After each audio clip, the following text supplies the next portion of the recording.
আজকে আজকে যে পরিস্থিতি হয়েছে ক্যাম্পাসে, অ্যাটলিস্ট আপনারা যদি কেউ দেখতেন, বিশ্বাস করেন আপনারা সারা জীবনের জন্য এই ছাত্রলীগ জিনিসটাকে যে কি পরিমাণ ঘৃণা করতেন বা ভয় পাইতেন আপনারা জানেন না। এরা আমাদের সামনে রড দিয়ে পিটায়া, ছেলেগুলারে রড দিয়ে পিটায়া একদম আধা মরা করে ফেলছে।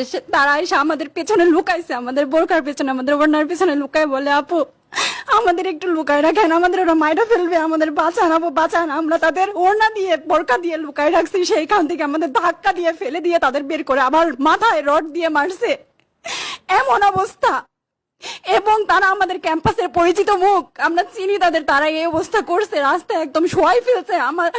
আমাদের হলের মেয়েদের বুকে বড় বড় যে আসতো ইট, এই ইট গুলো বুকে ফেঁকে দিছে, মানে একদম পুরো বুকে লাগছে, এরকম জামা কাপড় ছিঁড়ে ফেলছে, এত বাজে অবস্থা।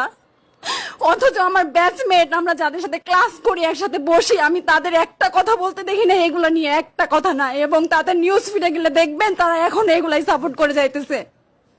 কিচ্ছু বলার নাই। আমি আমি কেমনে যাই এই মানুষগুলোর সাথে, এত বছর ক্লাস করছি, বা আমি আরো 6টা মাস কিভাবে ক্লাস করবো আমি জানি না, আমি সত্যি জানি না।